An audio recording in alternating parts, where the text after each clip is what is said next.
Remember me? This wasn't an accident, was it? Being here, meeting like this. Can you imagine living like this? How much do you think you'd need? 20 million? I was thinking 40. So what do you have to do to get $40 million? I took a job in counterintelligence for Burkett and Randall. They're about to make a move. Some new product. Something big. The very existence of this product must be carefully protected. My God, he is gonna crush me. It's a total corporate death match. The competition will do anything to get their hands on this. Guess who they like for Director of Intel Operations? You on one side, me on the other. It's perfect. You know what I think? I think you like the idea. Now all we have to do is find that product. We get there first, we'll make a fortune.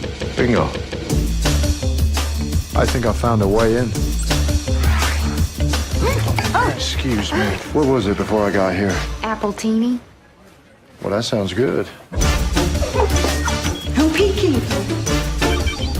Who is this guy? We're not sure. You're unbelievable. It was an assignment. It was nothing. Well, you should see the pictures. Oh, jeez. Is that the one where they're on the desk? We don't have time for this. I mean, we're here trying to run a triple game with some very smart, very motivated players. Do you have any idea how far my ass was hanging out because of you? If I told you I loved you, would it make any difference? If you told me, if I believed you. This is way over your head. Over my head. We were supposed to be on the same side. Are these hers? What is that? It's a thong. It was in your closet. That's not possible. Well, in that case, I'll put them back on. You're gaming me. Admit it. You don't trust me either. And that was the trailer for Duplicity.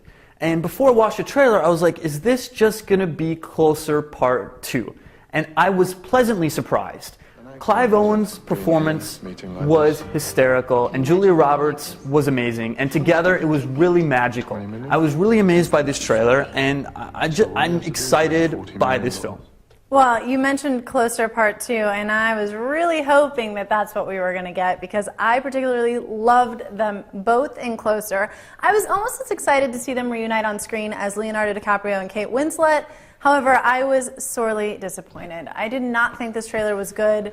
I really didn't feel the chemistry from either of them. It felt a lot like Michael Clayton only meets Mr. and Mrs. Smith, and not nearly as good as either of those two movies. I'm shocked. I mean, I felt like we watched two different trailers here. I mean, Michael Clayton was like just a dry, bland film with no humor or wit. And this film had humor and wit written all over it. Humor and wit, great, but I didn't feel any kind of connection from them, and it really felt like two separate performances. It didn't feel like they were interacting much at all. I just didn't feel it, and I know that they have it. I've seen it in Closer. I didn't see it here. So it just, for me, that was fairly distracting, and it really didn't tie the whole thing together. So it's just a big miss for me. The chemistry between Clive Owen and Julia Roberts was really spot on there. I don't know, for me, this was a trailer hit. Yeah, it wasn't for me at all. I mean, like I said, I was really excited to see these two on screen. You mentioned chemistry. I saw it in Closer. I wanted to see it again in Duplicity, and it just wasn't there. So it's a trailer miss for me. Miss for me, hit for Mitchell. That's all we have here today on trailerhits.com, but we'll see you next time.